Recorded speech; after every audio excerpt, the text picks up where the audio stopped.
नमस्कार, नागपूर्ण किचनमध्ये तुमचं स्वागत आहे। आज आमची आई तुम्हाला काळं मटण करून दाखवणार आहे, रस्स्यावालं। चला तर मग आपण बघूया काळं मटण।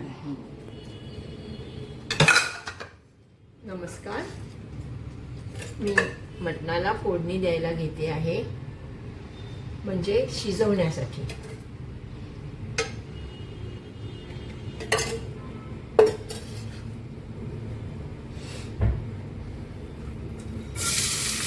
त्याच्यामध्ये बारीक कांदा,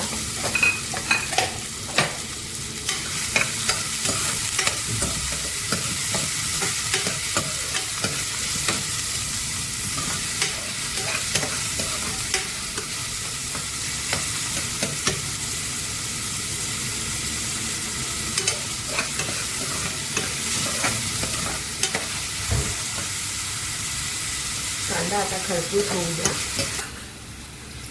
कांदा जरा बारीक होण्यासाठी, शिजण्यासाठी मी 1 चम्मच मीठ घालत आहे।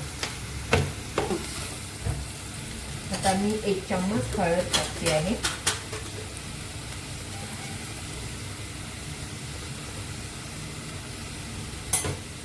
आणि त्यामध्ये मीठ टाकते।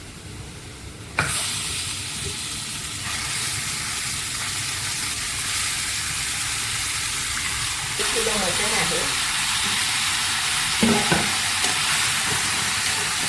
तुम्ही तुमच्या वेळेला तुम्ही थोडं छान घेऊ शकता।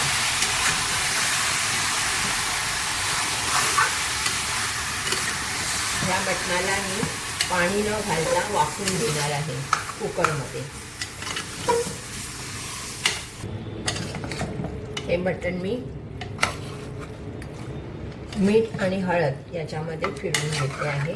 आता याला झाकण लावून 2 शिट्या घ्यायची आहे। मटणाला त्याचे पाणी सुटणार आहे। त्याला मटणाला पाणी सुटणार आहे आणि त्याच्या 2 शिट्या घ्यायच्या आहेत। हे आता छान फिरवून झाले आहे।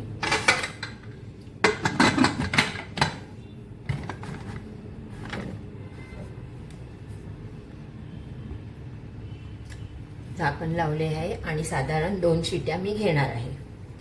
हे आपण जिन्नस दाखवले नाही।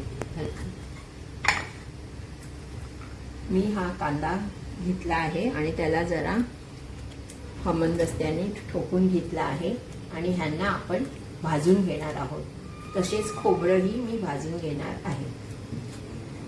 हे अर्धी वाटी आहे आणि त्यालाही काळा बिस्ता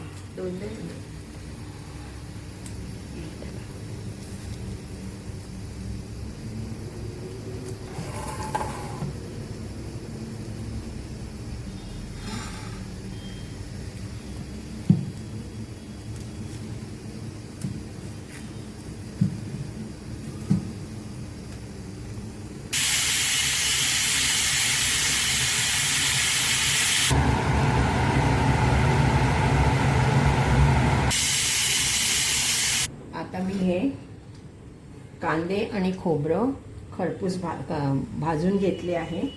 त्याच्यासाठी अद्रक आहे, लसूण, कोथिंबीर आणि हे मी घरगुती मसाला आमचा आणि हे लाल तिखट घालणार आहे। खोबरं गॅसवरून घेतलेलं आहे। हे लसूण आहे आणि अद्रक यांना मी टाकत आहे। पहिल्यांदा मी खोबरं टाकते, कारण की ते कांद्याबरोबर टाकलं तर ते बरोबर वाटलं जाणार नाही। मी आता खोबरे अगोदर भाजून घेतले आहे आणि त्यामध्ये मी कांदा, लसूण आणि अद्रक टाकते आहे। आता मी 2 शिट्या झाल्या आहेत, झाकण खोलते आहे आणि विशेष म्हणजे त्याच्यात पाणी न टाकता मटण शिजले आहे। बिलकुल पाणी टाकलं नव्हतं तरी एवढं मटणाला पाणी सुटले आहे।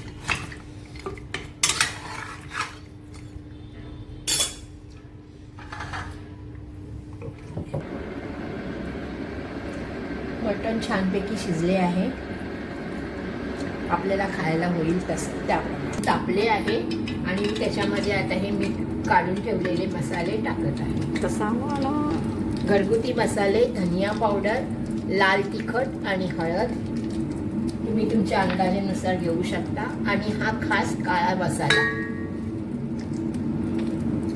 तो मी फिरून घेते. मसाले करपू नये म्हणून मी स्लो गॅस केला होता.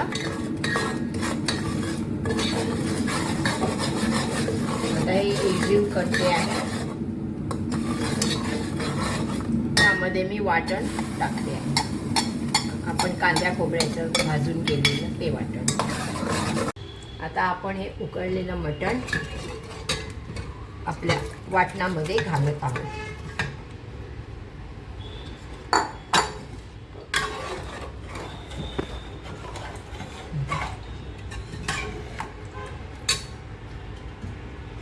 तुम्हाला जसं हवं असेल तसं थोड्याफार प्रमाणात पाणी घालू शकता. तेल त्या अंदाजाने टाकलेलं आहे.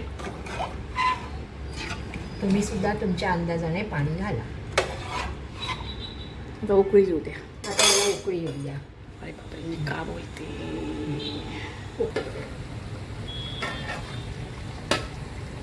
बघा छानपैकी उकळी आली आहे आणि तरी पण दिसते आहे. आपण कोथिंबीर घालूया उतरवताना आणि गॅस बंद करा.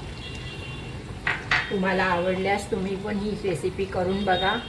लाईक, शेअर आणि सबस्क्राईब जरूर करा. धन्यवाद.